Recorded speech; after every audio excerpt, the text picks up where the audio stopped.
Pleasure as always talking to you. Thank you. We are towards the fag end of the show.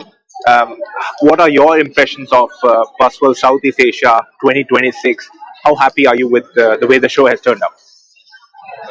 I need to be objective, of course, and I can say I am happy because we are already here for a long time. There were some doubts before, I can tell you, regarding the deployment and the growth of the exhibition. But what I see today is that we have more bodybuilders, more international suppliers. We have TransJakarta, who was very active in this exhibition, and that's important for us from the side of the government. So we are really bringing two sides together, and that's the aim of Buzzworld, to be that interface as always. And I have the impression that in this exhibition we did our best and we succeed. Right, right, and fitting to the name and the brand motto of Busworld. It's the fourth edition of the show, and it only reiterates the importance of the region, right? Because so many buses, good number of bodybuilders, the ecosystem is very well developed. What kind of potential, does this region have for the bus industry to grow, for Busworld to grow as well? You know, as I know today, everything is about data. And if you compare Europe to Indonesia, in Europe you have 700 million people living in the 27 countries, approximately. Every year, 30,000 new buses are made. In Indonesia, we are on the half of the population, 300 million approximately, and there are 5,000 buses made a year new. That means there is a potential growth to 15,000 buses a year. So, yes, the growth only in Indonesia is huge. If we add the ASEAN countries, the 9 other countries in the region, this forms a real block and a real strong ecosystem with securing the future for bus and coach. Absolutely right. And another thing that's really done well, as you mentioned, is is a conference that happens. All 3 days we had knowledge sharing sessions that happened. We had a visit to TransJakarta, very good involvement from their side as well. What more do you think can be done? It's a biennial show, so once in 2 years.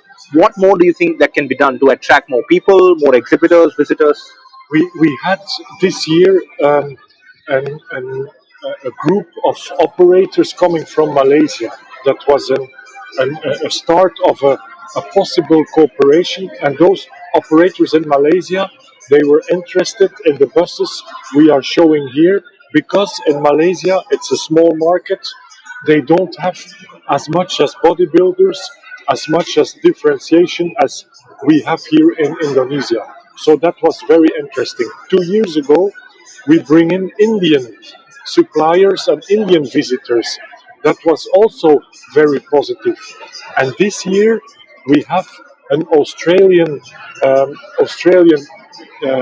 team, supplier, standholder coming to the exhibition, and I spoke with them.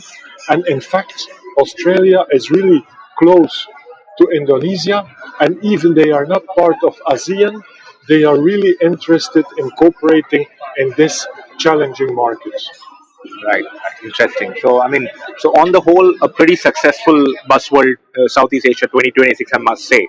I mean, commendable work by you and the team, and of course, your Absolutely. local partners here, GEM Indonesia as well, I would say. The local partner is strategic wise very important.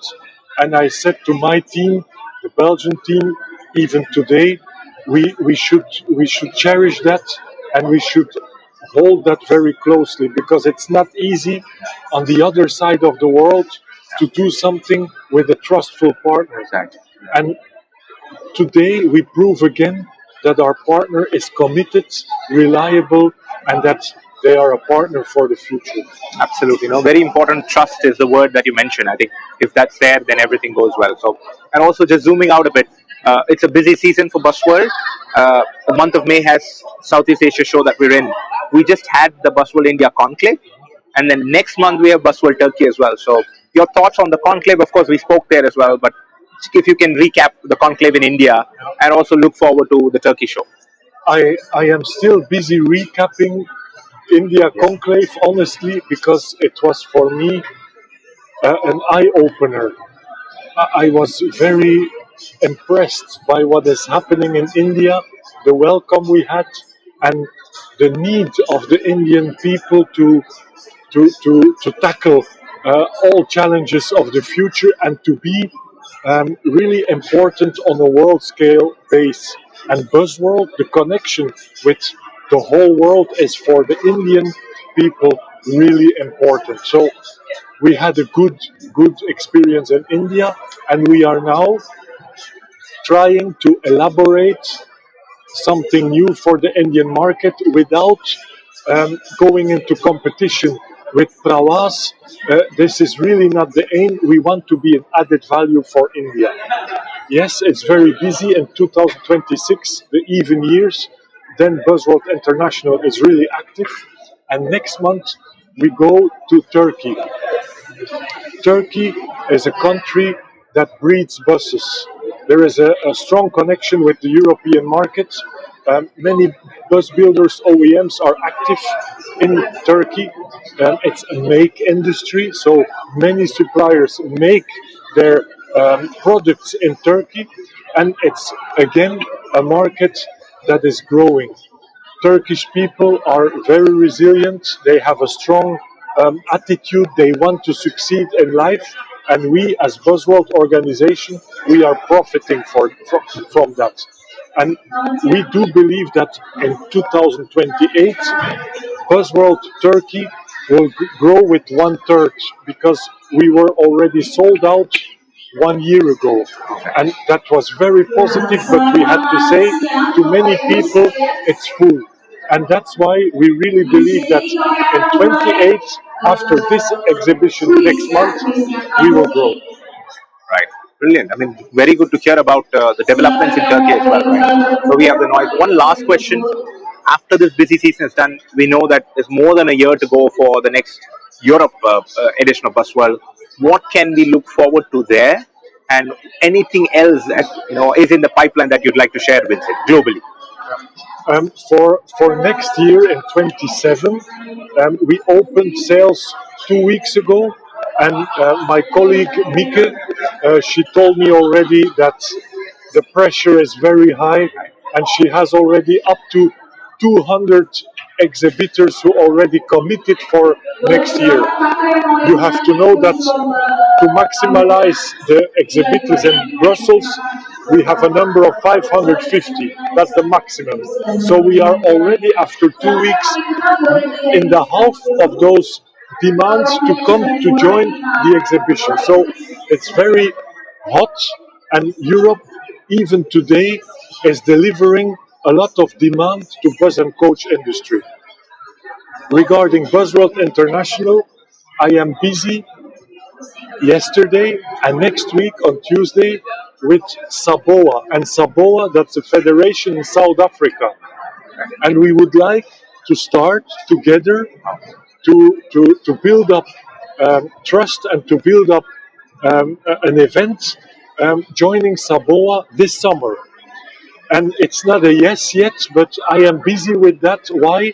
Africa is also a continent that has a lot of potential.